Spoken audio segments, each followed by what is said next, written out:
Boa noite. O programa Brasilianas.org recebe hoje o ministro do Desenvolvimento Agrário, Patrus Ananias, para falar sobre os desafios para a consolidação de uma política agrária inclusiva e também as propostas colocadas pelo seu ministério para promover a agricultura familiar, a reforma agrária e a ocupação das terras na Amazônia legal. Antes de assumir a pasta do desenvolvimento agrário, Patrus Ananias foi deputado federal pelo PT em Minas Gerais, ex-prefeito de Belo Horizonte e chefe do Ministério do Desenvolvimento Social e Combate à Fome, respondendo pela implantação do programa Bolsa Família no governo Lula. Boa noite, ministro. Um prazer recebê-lo aqui no programa. Eu queria, antes da gente entrar no desenvolvimento agrário, relembrar um pouquinho a sua experiência no Bolsa Família. Como que se monta uma estrutura? Porque o Bolsa Família tinha sistemas de avaliação de estatísticas, sistemas de implantação de bancos de dados, sistemas de avaliação. De que maneira que se articularam todas essas áreas? O Ministério do Desenvolvimento Social e Combate à Fome, Nassif, foi uma experiência realmente muito singular, né? Porque nós começamos o Ministério. Existiam, criados recentemente, já no governo do presidente Lula, o Ministério da Assistência Social e o Ministério Extraordinário de Segurança Alimentar e Nutricional e Fome Zero, o MESA, e o programa Bolsa Família, criado em outubro de 2003. Quando foi criado o Ministério em janeiro de 2004, integramos as três áreas. Então, é um ministério que nasceu a partir desse momento. Então, nós tivemos toda a liberdade para estruturar o Ministério e para montar a equipe para implementar os objetivos e os programas estabelecidos como prioritários dentro da nossa ação de governo, né? Então, foi uma experiência própria. O Bolsa Família era um programa recentemente criado, como eu disse, até então vinculado diretamente à Presidência da República, com uma equipe muito enxuta, né? Nós colocamos o Bolsa Família como a prioridade da nossa ação, mas também trabalhando com outras políticas sociais que, a meu ver, deram sustentação ao Bolsa Família. Quer dizer, o Bolsa Família não foi um programa isolado. De um lado, ele tinha a sustentá-lo as políticas públicas da assistência social, como, por exemplo, os Centros de Referência da Assistência Social, os CRAS, onde, inclusive, há o acompanhamento das famílias do Bolsa Família, e, de outro lado, as políticas públicas de segurança alimentar e nutricional. E, posteriormente, já no governo da presidenta Dilma, e agora com a ministra Tereza Campelo, esse desdobramento se deu através do programa Brasil Sem Miséria. Então, agora, quando a gente vê o Bolsa Família, a maneira como foi articulado, a gente percebe que você ter um conceito claro, ele é fundamental para dar continuidade e a lógica para o sistema. Então, o Bolsa Família ficou um centro, digamos, onde se acumulam várias políticas sociais, mas, digamos, essa concepção inicial foi central para dar continuidade. Dentro do Ministério do Desenvolvimento Agrário, já deu para ter uma noção do que é esse microcosmos aí das diversas ações? Tem algumas ações. O Ministério já existe também há 12 anos, né, e vem tendo uma linha de trabalho coerente, consistente. Nós temos, por exemplo, um programa que eu acho que é uma referência muito forte, unificador, coesionador, que pode e deve ser aperfeiçoado, ampliado, que é o Programa Nacional de Fortalecimento da Agricultura Familiar, o PRONAF, que atende hoje mais de 2 milhões de famílias, com recursos na faixa de 24 bilhões de reais, que podem, inclusive, também ser ampliados, né? O PRONAF vem se articulando também com outros programas que têm um grande potencial, como, por exemplo, o PAA, que é o Programa de Aquisição de Alimentos da Agricultura Familiar, que possibilita um repasse direto ao produtor, né? Em muitos casos, o produto comprado integra o Fome Zero, né? Vai para famílias e comunidades em situação de vulnerabilidade alimentar. Vai como através da cesta básica? Não, assim? através de programas mesmo, né? Por exemplo, nós implantamos no Ministério, quando lá estivemos, os restaurantes populares, as cozinhas comunitárias, os bancos de alimentos. Agora tem o PAA, tem um programa de compra da merenda escolar, que assegura que 30% da merenda escolar deve ser comprada na agricultura familiar, né? Nós temos também no Ministério um outro programa muito interessante que articula muito com o PRONAF, que é o programa Mais Alimentos. E o PAC, Equipamentos da Agricultura. O Mais Alimentos repassa recursos para que os produtores rurais, os agricultores familiares, os assentados da nossa reforma agrária possam ter acesso a equipamentos, né?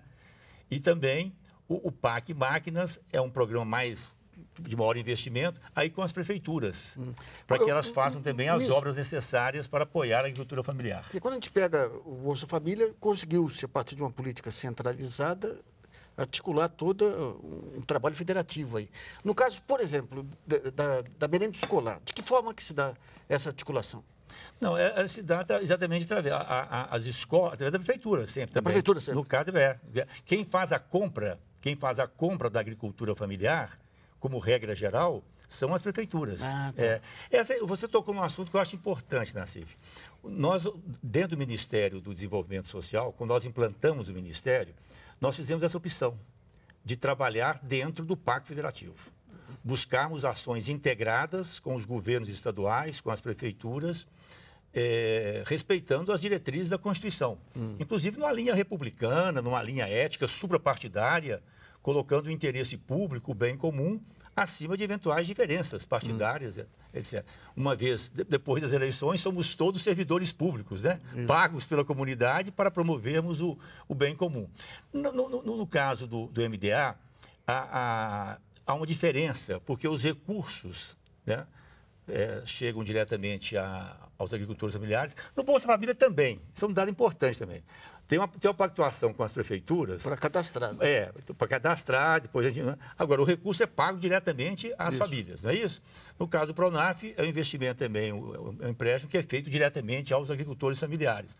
Nós vamos buscar ampliar essa ação cooperativa com os governos estaduais e municipais, até porque hoje muitos governos estaduais, como é o caso agora de Minas Gerais, têm também a sua secretaria específica, voltada para a agricultura familiar, para os assentamentos, para a reforma agrária. Quer dizer, pegando o modelo federativo aí, que nem se tem, por exemplo, o Ministério de Ciência e Tecnologia e os diversos estados montando as secretarias de Ciência e Tecnologia, ou seja, você replica nos estados e faz o controle através das conferências nacionais? Exatamente. No caso do Ministério do Desenvolvimento Social, foi se construindo uma rede a partir da assistência social. E depois foi se configurando também uma rede de segurança alimentar. Hoje, praticamente, nós temos secretarias de assistência social, ou com nomes próximos, desenvolvimento social, mas com políticas voltadas para a assistência social em praticamente todos os municípios do Brasil e todos os estados, né? A segurança alimentar também cresceu muito. E agora a gente vai construindo também essa relação direta com os estados e mesmo com os municípios através de programas, né, e também de órgãos que têm objetivos comuns. Ministro, uma das dificuldades desse pacto federativo é muitas vezes o fato de prefeituras, especialmente regiões mais pobres, não terem capacitação, não terem estrutura. De que maneira que se leva essa competência para as prefeituras? Capacitação. Né? Quer dizer, a gente tem que fazer um trabalho permanente, né, junto às prefeituras. Porque você colocou um assunto realmente sério, é um desafio para nós. A Constituição brasileira, a Constituição de 5 de outubro de 1988, ela deu aos municípios no Brasil um lugar que eles nunca tiveram na história do país e que talvez não tenha em lugar nenhum do mundo. É só lembrar o artigo 1º da Constituição. Os municípios integram, né, o Estado Nacional Brasileiro, são entes federados, né? Então, e com um espaço enorme de atuação, etc., né? Isso implica realmente uma política permanente, eu acho, de capacitação, de integração, de nós irmos aos municípios. É claro que não dá para visitar todos os municípios através de regiões. A estrutura que vocês têm, capilar, assim, para poder chegar nos municípios? No caso do Ministério do Desenvolvimento Social, tem essa rede muito forte da assistência, né? Tanto que a gente tem Existem os conselhos municipais. E tem a Conferência Nacional, aí, que é muito os importante. Conselhos estaduais, o Conselho Nacional. Periodicamente são realizadas as conferências municipais, estaduais, até a Conferência Nacional.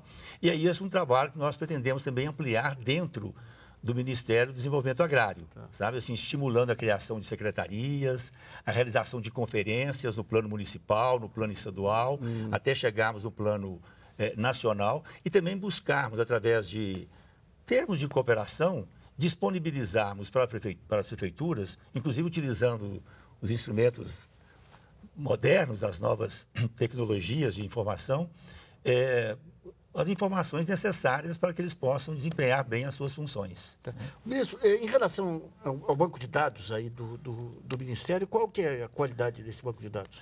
Olha, nós temos no governo como um todo um banco de dados extraordinário, que é o CadÚnico. Né? Tá. Esse nós tivemos uma participação importante na sua consolidação, que tem todo o mapeamento da pobreza no Brasil. Inclusive, vai além até 3 salários mínimos, né? Vai além do Bolsa Família, vai além dos programas diretamente mais voltados assim, para as pessoas mais pobres. Né? Então, nós pretendemos trabalhar muito com esse cadastro, inclusive fazer um levantamento das famílias, por exemplo, acampadas, na perspectiva de levarmos essas famílias ao acesso à terra e viabilizarmos efetivamente a reforma agrária, e também os dados já disponibilizados através do próprio PRONAF, que são os dados disponibilizados do sistema bancário. Vamos ver se tem algumas perguntas que nós, durante a tarde, aí, colocamos aí no blog. Uma do João Batista Benhami, de Belo Horizonte. Ele disse que o futuro da agricultura familiar brasileira depende também da continuidade do jovem no meio rural. E a juventude está indo embora do campo, é o segmento que mais migra. O que sua pasta pode fazer de concreto para animar o jovem, sobretudo a jovem, a optar por ficar no campo com mais dignidade? Aí nós devemos, e já estamos desenvolvendo e precisamos ampliar, né, programas que prendam a juventude no campo. O primeiro fundamental, né, Nassif, é a educação.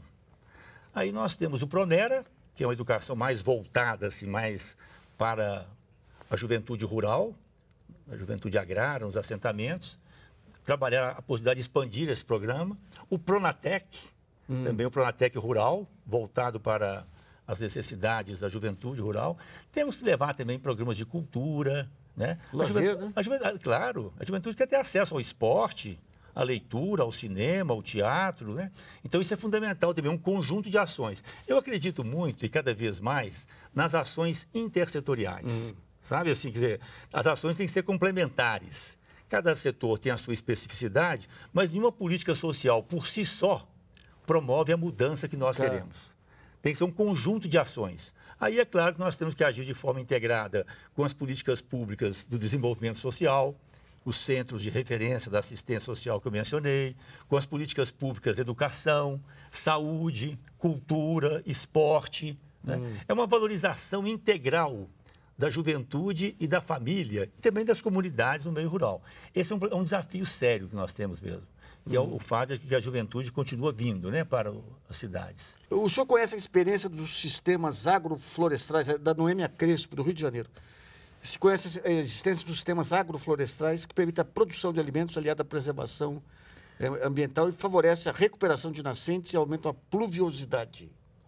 Eu não sou um especialista, não, se eu falasse assim, mas conheço algumas experiências nesse sentido. E é o grande desafio que nós enfrentamos. Primeiro, produzir alimentos em quantidades. Tem que haver uma produção, né, efetiva, né, lucrativa e, ao mesmo tempo, de qualidade, alimentos saudáveis. Né? Aí entra a questão ambiental, que é fundamental, né?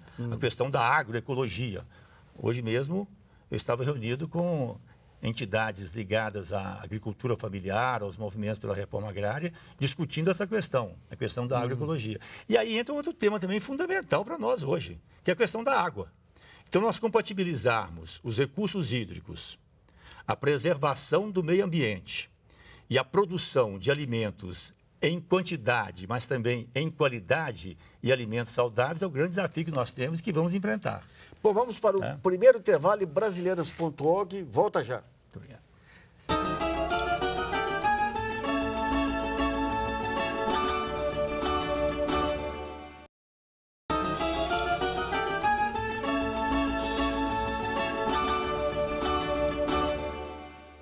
Voltamos a apresentar o programa Brasilianas.org, que hoje recebe o ministro do Desenvolvimento Agrário, Patrus Ananias, para apresentar as propostas para a consolidação de uma política agrária inclusiva.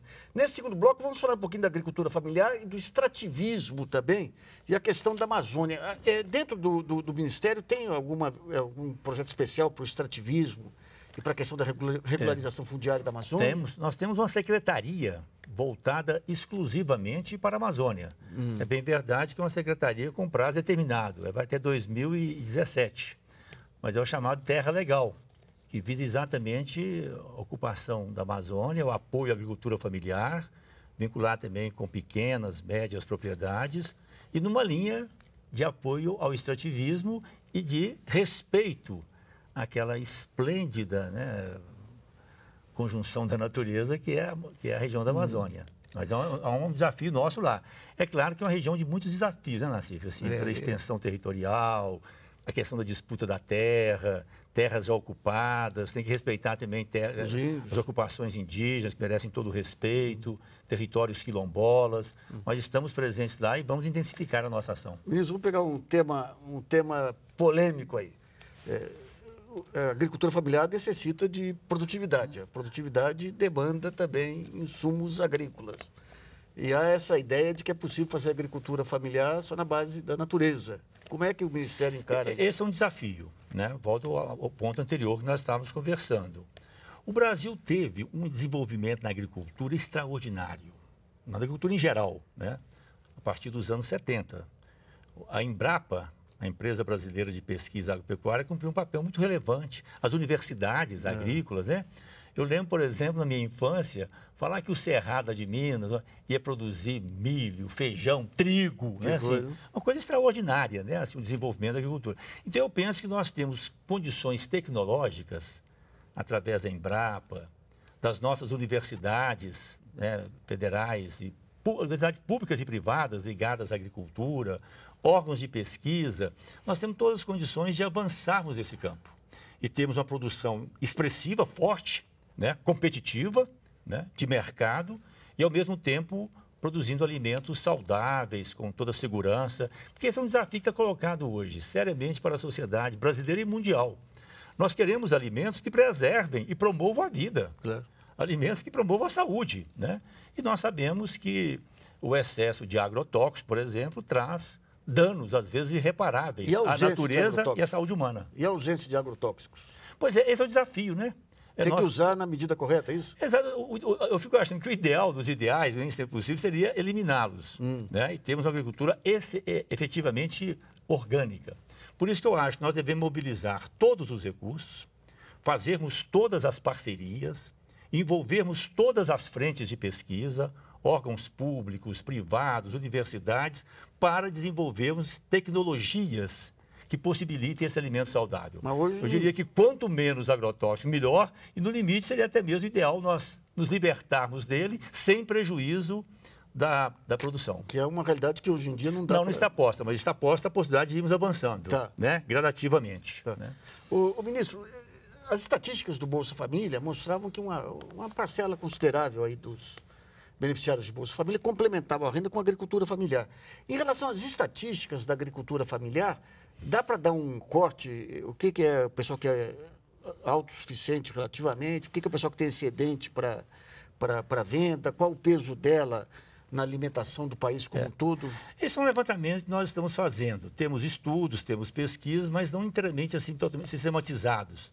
Pelo menos que eu tenha conhecimento. Metade, 50% da agricultura familiar do Brasil está no Nordeste. 50%? 50%. O Sul não tem uma está base presente forte? Também. O Sul e o Sudeste conformam 35%.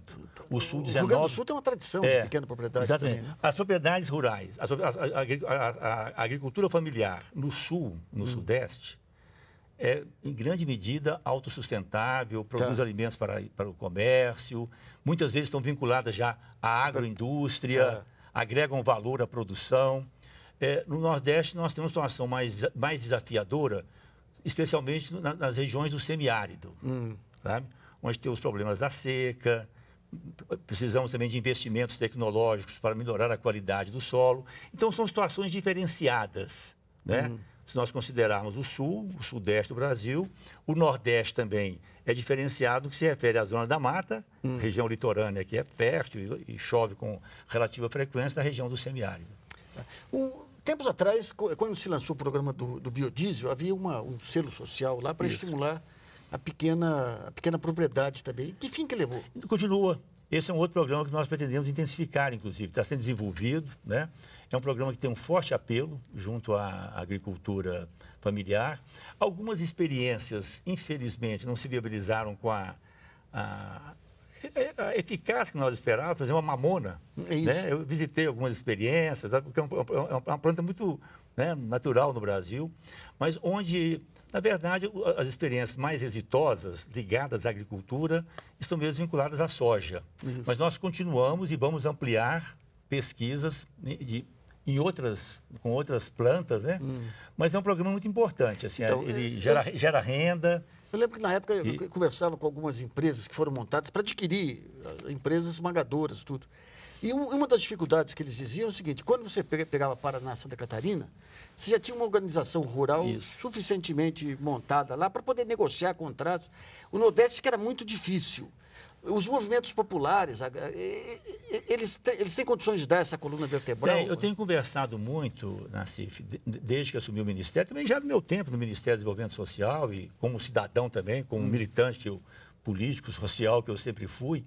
Eu tenho conversado muito nesse sentido de nós ampliarmos o cooperativismo no Brasil. Isso. No sul do país, e mesmo em algumas regiões do Sudeste, mas especialmente no sul, nós já temos uma tradição cooperativista bem consolidada. Eu estou cada dia mais convencido que a agricultura familiar, para se viabilizar no mercado, ser uma agricultura rentável, né, além de outros objetivos... Tem que gerar excedente, né? Exato, tem que gerar excedente. Né? Passa pelo cooperativismo, pelo associativismo. Sabe? Isso é fundamental para agregar valor, né? Criar sinergias. Agora, uma das dificuldades apontadas também... E outro fator fundamental também é uma ação integrada com o poder público em todos os níveis, né? O governo federal, mas também há responsabilidades aí dos governos estaduais, municipais, na questão da infraestrutura também, que é fundamental. Né? Estradas, acesso aos mercados, a criação de feiras livres que possibilitem a relação direta produtor-consumidor. Essa foi uma experiência que nós viabilizamos em Belo Horizonte. Quando eu era prefeito de Belo Horizonte, além dos restaurantes populares, né, nós desenvolvemos alguns programas que possibilitavam a relação direta produtor-consumidor. Programa Safra, direto da roça, os programas do abastecer. Então, criar também políticas que possibilitem essa relação direta, de tal maneira que o produtor possa ganhar menos e o consumidor possa comprar mais barato e alimentos de melhor qualidade. Ministro, uma das dificuldades que se tinha na época lá também, aí do ponto de vista do industrial, é o seguinte: a agricultura familiar trabalha mãe, trabalha pai, trabalha filho. Isso. E, de repente, entrava o Ministério Público do Trabalho interpretando que o trabalho do filho para o pai era exploração de mão de obra infantil. De alguma maneira, essa questão está administrada? Essa é uma questão a ser pensada, trabalhada, sabe? É porque também ainda há no Brasil excessos inaceitáveis com relação ao trabalho infantil, trabalho escravo, né? Então, nós estamos buscando aí um equilíbrio. É inaceitável realmente que uma criança, um adolescente prejudique a sua infância, os seus estudos, né? O seu lazer por conta de um trabalho estafante, etc.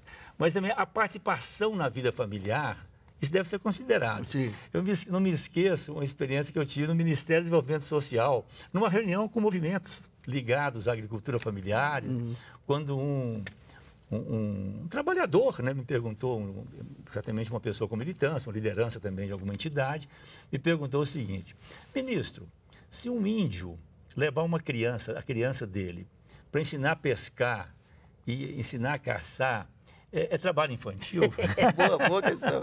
Eu fiquei assim meio perto, eu acho que não. Pois é, se eu pegar o meu menino e for levar ele, né, fora do horário de escola, para ensinar ele a plantar, se passar o fiscal do governo, expressão que ele usou, se passar o fiscal do governo, ele leva o meu menino, eu perco a minha condição de pai. Né? Então, acho que essa é uma questão. Eu me lembro muito também, Nassi, uma pessoa que me marcou muito, profundamente, de quem eu tenho uma saudade enorme, assim, foi Dom Luciano Mendes de Almeida. Grande figura. Grande figura. O Dom Luciano tinha uma grande admiração, um grande interesse assim, pela escola família agrícola. Um modelo que ele conheceu na Europa. Tem algumas experiências no Brasil. Né? Ele gostaria muito, e nós conversávamos muito sobre isso, que esse modelo se ampliasse pelo país e tal. Agora, nós conversávamos sobre isso, que era um modelo delicado, porque 15 dias a criança fica na escola. Né? E 15 dias é aprendizado prático. A criança trabalha na roça, na agricultura, com os pais, né? Um trabalho familiar ali, não tem... Então, esse era um problema que a gente conversava sobre isso. Será que quando a criança, esses 15 dias fora da escola, estiver trabalhando com a família, vai ser considerado também como trabalho infantil? É complicado. Mas é um assunto que merece reflexão, né? Assim, com muito cuidado, com muito carinho. É a Lúcia Robinson Achute, de Porto Alegre. Como o governo vai prestar orientação técnica aos agricultores familiares que necessitam, já que estes são os que menos recursos financeiros têm? E perguntou se existe algum incentivo à produção orgânica. Primeiro, nós estamos consolidando já um órgão, que é a Anater, né? Que é um órgão de extensão rural, né? De assistência técnica e extensão rural. No Brasil, a Anater vem de um processo histórico. Eu me lembro, no interior de Minas, em Bocaiúva, meu pai era um proprietário rural, né? Eu tenho uma experiência muito forte no meio rural desde menino. Existia em Bocaiúva, em outros lugares, a ACAR, Associação de Crédito e Assistência Rural e tal, né?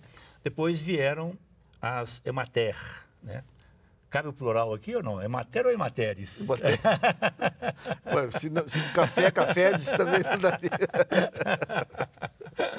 Então surgiram as Emater e hoje nós estamos consolidando no plano do governo federal a Anater exatamente como um órgão para dar apoio técnico aos agricultores familiares.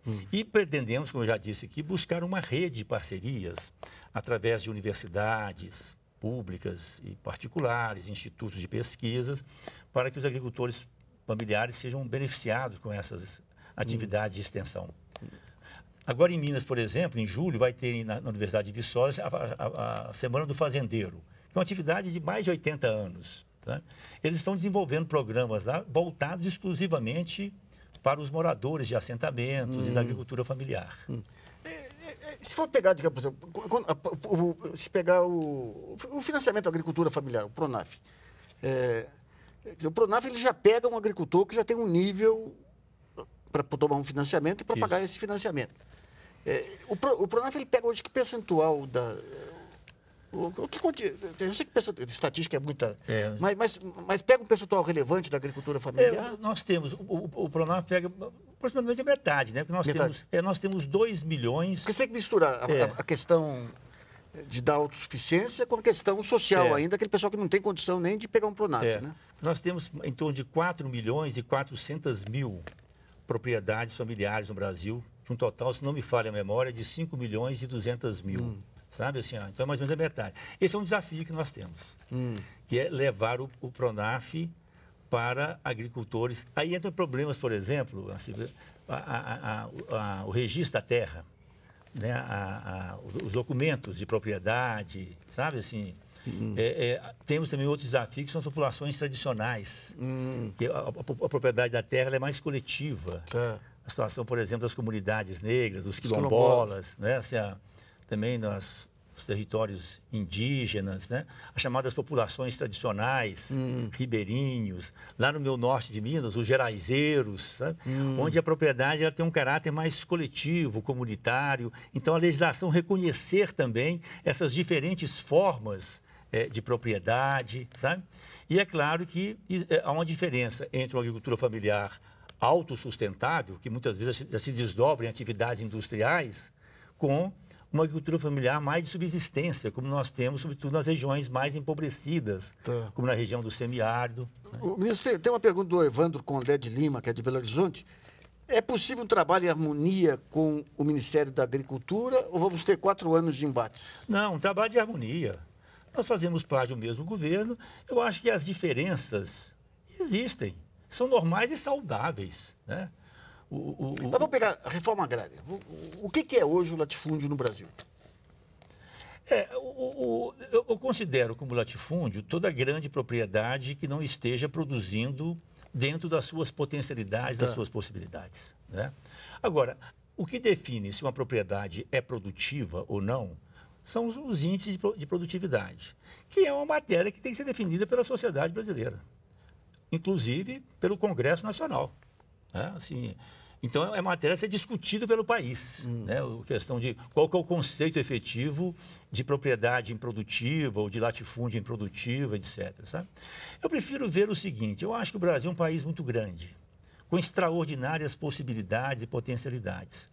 Eu penso que durante um bom tempo, né, assim, nós vamos ter que conviver, né, a grande propriedade produtiva, né, o chamado agronegócio, com a agricultura familiar, que eu espero que cresça cada vez mais, né, com novos proprietários através da reforma agrária, com formas comunitárias de propriedade, como eu disse, né, questão dos indígenas, quilombolas, populações, as chamadas populações tradicionais. Então, você tem um conjunto de realidades que o país vai ter que ir trabalhando. Então, mas vamos pegar alguns pontos aí dos próprios governos do PT. Por exemplo, a concentração que houve na parte pecuária, ou mesmo na parte de agronegócios. Isso aí não cria um desequilíbrio muito grande no campo aí entre os fornecedores, os pequenos criadores e esses grupos compradores? Eu não diria que houve uma concentração no governo do PT, não. Nós temos frigorífico, sim, né? Você teria que avaliar. Eu sei também que houve um grande fortalecimento da agricultura familiar. Então. Eu me lembro, se eu sei bem, no final do governo Fernando Henrique Cardoso, os recursos do Pronaf não chegavam a 2 bilhões. Hoje estão ultrapassando a casa dos 24 bilhões de reais. Então, mas né, quando a gente pega além de outras ações que nós já mencionamos aqui, né? Efetivamente. Mas quando você pega, por exemplo, em várias cadeias produtivas, aí a laranja, a questão da pecuária, a própria questão da soja lá. A soja, pelo que dizem, a média e a pequena propriedade, ela pode ser mais produtiva, mas a grande tem acesso a recursos mais abundantes e mais baratos, né? De alguma maneira, por exemplo, se pensa em conversar com Ministério do Desenvolvimento ou da Agricultura, ou BNDES, para tentar... Eu pretendo buscar no Ministério da Agricultura uma ação integrada em torno de alguns espaços que são comuns. Tá. Por exemplo, é vinculado ao Ministério da Agricultura a CONAB, a Companhia Nacional de Abastecimento. A CONAB é um órgão que transcende, digamos assim, é um órgão interministerial. Tá. Porque tem uma interface conosco, no MDA, tem uma interface muito forte também com o MDS, porque a CONAB é um órgão fundamental para comprar a produção, e aí é uma questão fundamental para a agricultura familiar. É que a agricultura familiar seja amparado na hora da safra. Porque quem conhece a realidade rural sabe bem, o agricultor planta na alta, quando está faltando o produto, e colhe na baixa, porque todo mundo está colhendo. Sempre né? É isso. Então, para isso, você tem que ter o apoio do Estado, né? No sentido de comprar ou garantir o seu alimento com financiamento adequado. Nesse sentido, a CONAB é fundamental. E a CONAB é fundamental também para o armazenamento, o estoque de alimentos. Essa é outra discussão fundamental que nós temos que fazer no Brasil, né? Que é a questão da soberania alimentar. Quer dizer, um país hoje, todo um país com a extensão territorial do Brasil, tem que ter estoque de alimentos. Claro. E segundo os dados de organismos internacionais, o estoque razoável para um país é uma safra mais 20%. Sabe? Uma safra inteira. Ele deve ter uma safra inteira, o que ele produz no ano inteiro, mais 20%, ele deve ter em estoque de alimentos. Para enfrentar situações... Até secas. Secas, né? Ou situações de crise, conflito, etc. E tal. Então, nós temos a CONAB como órgão importante, de um ponto de interseção entre os dois ministérios, que envolve também outros ministérios, né? A Embrapa é fundamental também. Também interessa a agricultura familiar, interessa os assentamentos, as famílias que vão ser assentadas através da reforma agrária, o desenvolvimento tecnológico. Nós estamos falando aqui como produzir bons alimentos, alimentos saudáveis em quantidade para disputar o mercado. Como reduzir cada vez mais o espaço dos agrotóxicos, né? E fazer com que os alimentos naturais tenham também uma boa rentabilidade. Isso é pesquisa. Então, nós temos espaços muito comuns. E temos espaços que vamos ter que processar, que são espaços mais conflitivos, e eu não tenho medo do conflito. O conflito é inerente a cada um de nós, faz parte da vida, né? O importante é que eles sejam explicitados de uma forma respeitosa, de uma forma ética e de uma forma democrática, né? Quanto mais explicitado, mais a gente pode buscar e construir os consensos. Tá, filho. Bom, vamos para o segundo intervalo e brasilianas.org volta já.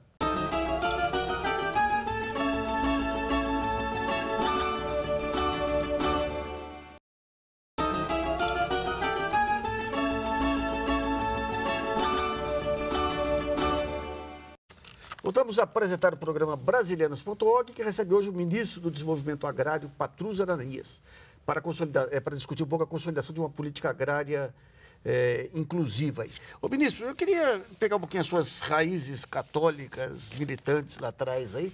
Quem foram as referências maiores aí para essa batalha contra a fome, contra a miséria, a favor da inclusão? Primeiro, a minha experiência mesmo pessoal de vida. Eu nasci praticamente, passei a minha infância na roça, numa fazenda. Meu pai era fazendeiro. E convivendo com trabalhadores rurais. E convivendo também com agricultores familiares, que naquele tempo nós chamávamos de sitiantes, poceiros, né? Assim, e eu comecei desde criança a perceber que os trabalhadores rurais naquela época, assim como os trabalhadores e as trabalhadoras domésticas, não tinham nenhum direito. Era uma extensão da escravidão. Eles tinham que se submeter às condições impostas pelo empregador. Nenhuma legislação trabalhista, nenhuma legislação previdenciária. Amarrados pelo armazém lá. Exatamente. Isso começou, me chamou muita atenção, né? E a situação também de carência, de total abandono daqueles pequenos proprietários do que nós chamamos hoje os agricultores familiares, né? Depois eu estudei sempre em escola pública também. Estudei no grupo escolar, Coronel Fulgêncio de Bocaiúva, né? Convivendo também com crianças pobres, crianças que vinham da roça. Eu vi muito aluno bom, colegas bons, que tinham que parar os estudos no antigo 4º ano primário, né? Que hoje corresponde à 5ª série, né? Na antiga 4ª série ginasial, que hoje é a 9ª série, paravam porque não tinham condições de continuar estudando. E aí entrou também a minha formação cristã. Eu venho de uma família cristã, católica, cristã, tradicional, mais conservadora. Mas eu fui me inteirando. Eu tive a sorte, quando eu tinha 10 anos, a Igreja Católica teve um Papa extraordinário, como é o Papa Francisco agora, que foi o Papa João XXIII. Inesquecível. Convocou o Concílio Ecumênico. Eu achava bonito aquele Papa sorridente no jornal. Comecei a ler as encíclicas dele. Daí eu entrei em contato com... Ainda em Bocaiúva, isso? Em Bocaiúva. De Bocaiúva, comecei a corresponder com Alceu Moroso Lima. Tá brincando? Tem cartas com ele? Tem cartas belíssimas dele. Nossa Senhora. Cartas dele para mim quando eu tinha 16 anos de idade, 17 anos. Ué, mas fica devendo uma para o GGN para tem um acervo bonito dele. Eu, com isso, comecei também me aproximei do professor Edgar da Mata Machado. Nossa, sabe? Pegou os melhores. Então, a partir de Dom Helder Câmara. Então, a partir daí, eu fui entrando um pouco no mundo, assim, desse pensamento. O seu Moroso Lima falava com um rapaz de 16 anos? Mas uma carta belíssima dele, mas muito bonita. Eu escrevi para ele, externando algumas angústias minhas, né, da juventude, da adolescência. Por exemplo, eu comecei a ler os livros do Jacques Maritain, e comecei a achar que ele estava ficando muito conservador. Essa foi... Depois, algumas posições da igreja também, assim, né, que me pareceram que não estavam afirmando bem a linha do concílio, a igreja voltando um pouco a um certo conservadorismo, né? E ele me respondeu uma carta belíssima, sabe assim... Vou te mandar essa carta, é um documento belíssimo, né? Sabe assim? Depois, toda vez que eu ia no Rio de Janeiro, ele me recebia. Olha eu só. Visitei ele em Petrópolis, na casa dele, assim, sabe, me ajudou muito. Olha assim, só, e a ação católica? Você... Não, eu vim depois. Eu vim depois. Eu participei, quando eu vim para Belo Horizonte, no início dos anos 70, porque eu fiquei em Bocaiúva até o final do ensino médio. Tá. Eu vim para Belo Horizonte para fazer a faculdade de Direito já no início dos anos 70, em plena ditadura. Mas eu já vim comprometido na luta contra a ditadura, com as minhas convicções, né, sociais, democráticas, e tinha na época um movimento, um movimento cristão, ecumênico, mas muito referenciado no Dom Helder Câmara, que era o Movimento Nacional de Justiça e Não Violência. Eu participei muito desse movimento também, daí participei também do movimento estudantil. Quando eu formei em Direito, eu fui ser advogado trabalhista, sindical. Fui trabalhar para os sindicatos de trabalhadores. Lá em Belo Horizonte tinha algumas referências da esquerda católica muito interessantes também. Uma inesquecível, um líder sindical. Esse me marcou muito também. Foi o Dazinho, José Dazinho Gomes Pimenta. Esse foi inesquecível. Ele foi presidente do Sindicato dos Mineiros de Nova Lima. Ele se elegeu deputado estadual em 62. Como deputado estadual, ele ficava com o salário dele de mineiro, já naquele tempo. Foi cassado em 64. Aliás, num momento muito triste da Assembleia de Minas, sabe, Nassif? Tinham 3 deputados operários em Minas. Tinha o Dazinho, tinha o Riane, que está vivo hoje ainda em Juiz de Fora, que é uma figura notável também, e o Simval Bambirra. 3 deputados, todos 6 líderes operários. e a Assembleia os cassou antes da ditadura, alegando falta de decoro parlamentar. Não iam de terno? Depois eles foram... Não, porque eram operários também. Depois eles foram anistiados, posteriormente. Depois o Dazinho filiou-se ao Partido dos Trabalhadores, eu fiquei muito amigo dele. Era um homem de uma integridade extraordinária. E o outro, eu já mencionei aqui, é outra figura muito forte na chamada esquerda católica. Católica numa linha ecumênica, né? Então, foi o professor Edgar da Mata Machado, o pai do José Carlos Mata Machado. Figura admirável também, professor na Faculdade de Direito. O professor Edgar sofreu tudo o que podia sofrer na ditadura. Deputado federal cassado com os direitos políticos suspensos. A ditadura cassou, ele foi cassado também como professor titular da Faculdade de Direito da Universidade Federal. Retomou, foi lecionar na Universidade Católica, ele que foi um dos fundadores da Faculdade Mineira de Direito da PUC Minas, foi impedido também de lecionar na Universidade Católica. Teve o filho morto sob tortura na ditadura. Que coisa, que coisa. Era uma figura realmente... É uma referência muito forte na minha vida também. A gente comentava no intervalo o padre Leonel Vaz também. O padre Henrique. Henrique Vaz. O Leonel Vaz era o irmão dele. Padre Henrique de Lima Vaz. Sabe assim, então foi essa gente que me fez aí caminhando... Ministro, vamos olhar um pouquinho agora para o Brasil hoje. Aí, o próprio PT. O PT não perdeu muito aquelas características, aquela vitalidade, aquele contato com os movimentos sociais, com as mudanças? O que está acontecendo? Não, em parte sim. Agora, eu considero, até há pouco, já tem algum tempo atrás, talvez uns 2 anos, o tempo corre muito ligeiro, né? Um grande articulista, um grande filósofo brasileiro, que eu leio e respeito muito, que é o Renato Janine Ribeiro, escreveu um artigo assim, muito interessante, dizendo o seguinte: o PT está tendo uma discussão sobre a questão da ética, e o PT está esquecendo de colocar na pauta que superar a fome é uma questão ética. Né? Assim, então, eu penso assim, o PT deu e continua dando uma contribuição extraordinária ao Brasil. Né? O fato de nós estarmos saindo do mapa da fome. Né? Assim, os avanços notáveis que o país teve no campo social, né? A melhoria da vida, os milhões de pessoas e famílias que saíram da fome, da miséria, da pobreza extrema, né? O ProUni, os milhões de jovens estão tendo acesso à universidade. Então, eu acho que o PT deu uma contribuição muito forte ao Brasil, deu e continua dando no campo das conquistas sociais. O PT tem uma militância de base muito bonita, muito bonita. Né? Nós estamos agora comemorando os 35 anos de fundação do partido. Eu penso que nós devemos homenagear, sobretudo, a militância de base anônima do PT. Milhões de pessoas por esse país afora, que nunca reivindicaram, e que são pessoas que dão testemunho na sua vida pessoal, na sua vida comunitária, militantes ligados às igrejas, militantes sindicais. Então, o partido tem uma força também, uma vitalidade muito grande. Sabe? Se, eventualmente, pessoas do partido cometeram erros mais graves, etc., eles devem ser, depois de tudo devidamente apurado, eles devem ser avaliados internamente no partido, mas eu acho que nunca nós devemos aceitar que eventuais erros de militantes do partido se tornem erros do partido. Vamos falar, não, eu não vou fazer essa generalização, não, que seria injusto aí. Mas vamos falar do PT em si. Por exemplo, os novos movimentos que estão surgindo, uma rapaziada aí que... As próprias manifestações de junho lá de 2013...